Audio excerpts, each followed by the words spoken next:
ఈ సూచక క్రియలు కనబడును. మార్కు సువార్త 16వ అధ్యాయము 16, 17 వచనాలు.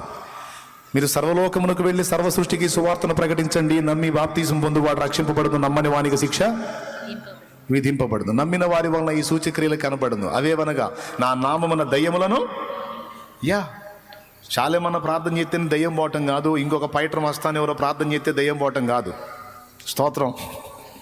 ఎవరు చాలేమన్నా ప్రార్థన చేస్తేనో లేదా ఇంకొక పైట్రం వస్తాను ఎవరో అంటే పోయేది కాదు. నువ్వు ప్రార్థన చేసి గద్దించిన దయ్యం పోయిద్ది. ఎందుకంటే నువ్వు దేవుని నమ్మావు, దేవుని యందు విశ్వాసం ఉంచావు, క్రీస్తు రక్తంలో కడగబడ్డావు, పరిశుద్ధాత్మను నీ యందు కలిగి ఉన్నావు.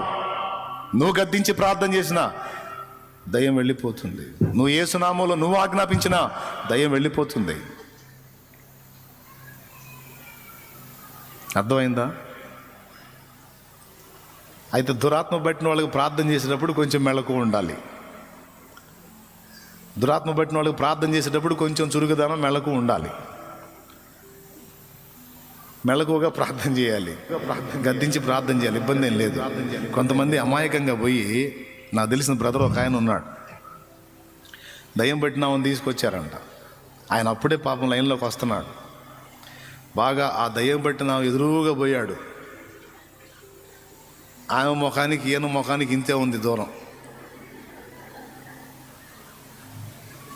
ఏ పో యేసునామంలో అంటున్నాడు. రే నేను బాగునరా, ఏ పో నేను చెబుతున్నా పో అంటున్నా.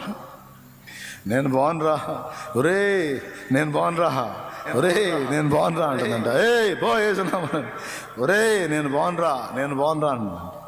ఈమె దగ్గరికి ఇంకా దగ్గరికి పోయి పో అంటాడంట. ఈ తల అలా తీసి అలా గుద్దిందంట. ముక్కు పగిలి రక్తం వచ్చింది.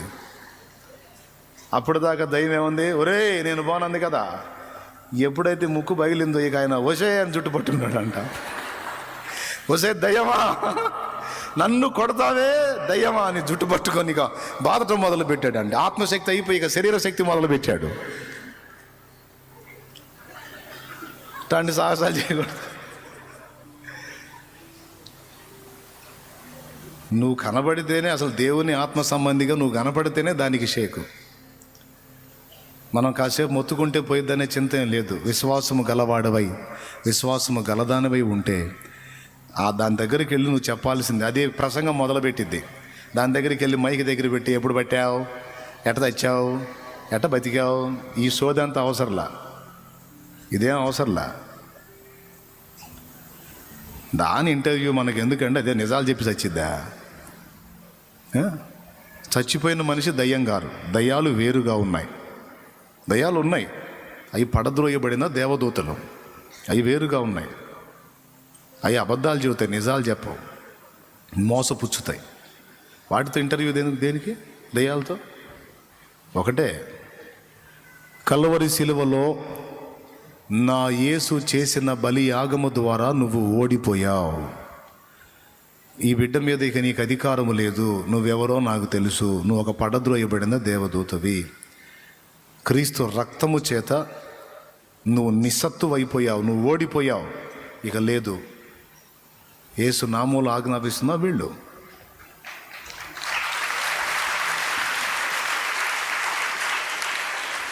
నీకు దేవుని వాక్యం తెలిసిన వ్యక్తివైతే నువ్వు వస్తుంటేనే దానికి దడలు గమ్ముతాయి.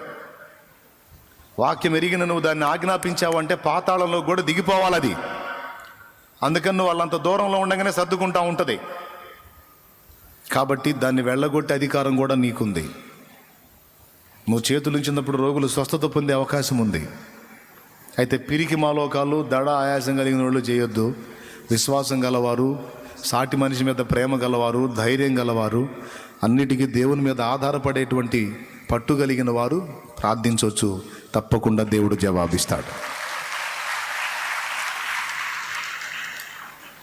కాబట్టి ఇప్పుడు భేదం ఏమన్నా ఉందా? పాత నిబంధనలో ఉందా? రైట్.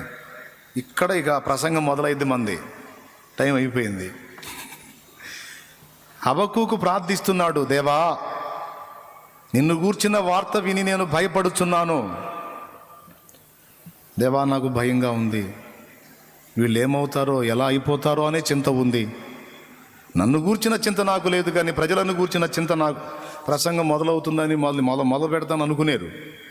ముగింపులోకి వచ్చా, ఇక రెండు మాటలు, కట్టా కొట్టా తెచ్చా, అంతే.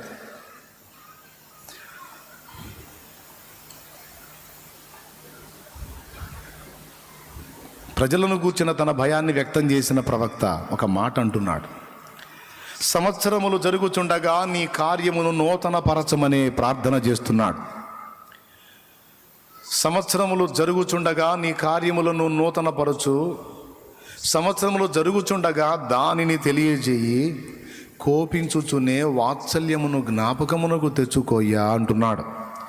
దేవా, మా చర్యలను బట్టి నీకు కోపం వస్తుందేమో, పడొద్దని నేను అంటల్లా. కోపపడకపోతే మాకు బుద్ధి ఎట్టొచ్చిద్ది, సిగ్గెట్టొచ్చిద్ది.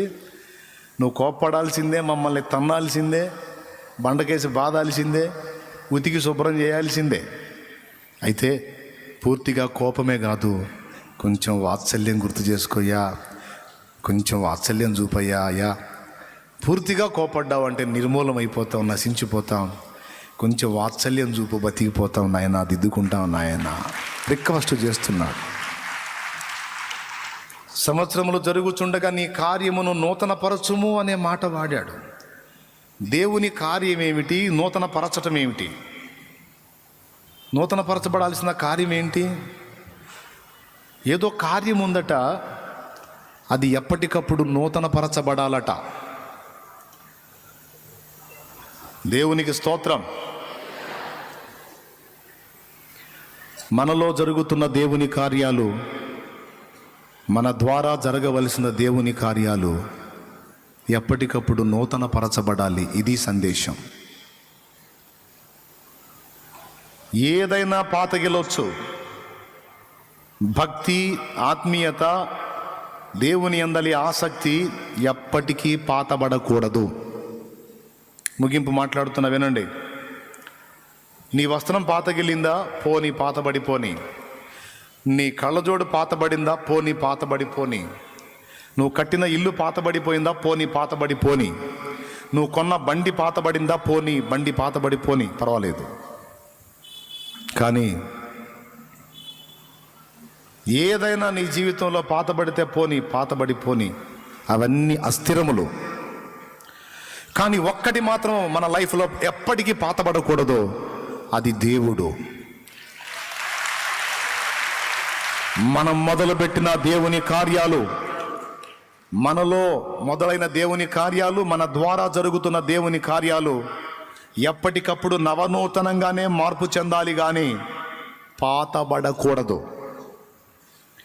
మనలో భక్తి, ఆత్మీయత, దేవుని యందలి ఆసక్తి పాతబడిన నాడు ఏం జరిగిద్దో తెలుసా? ఏదైనా పాతబడితే అది అడ్రస్ లేకుండా పోతుంది.